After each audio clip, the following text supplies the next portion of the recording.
ఒక చిన్న అందమైన తేనెటీగ ఉండేది. ఒక పూల పొలంలో ఒక పెద్ద తేనెటీగలో నివసించేది.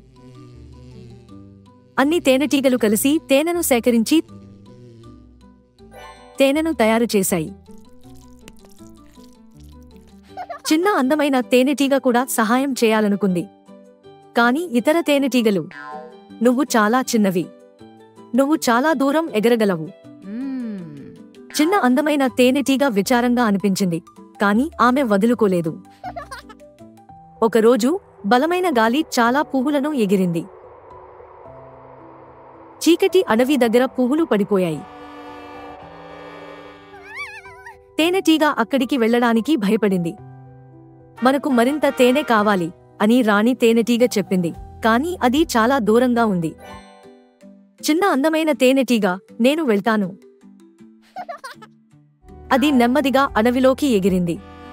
అది నేలపై ఉన్న పువ్వులను కనుగొంది.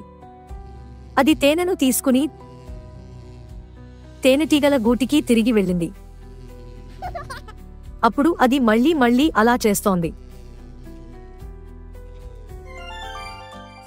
త్వరలోనే దాని కృషికి అందరికీ తగినంత తేనె ఉంది.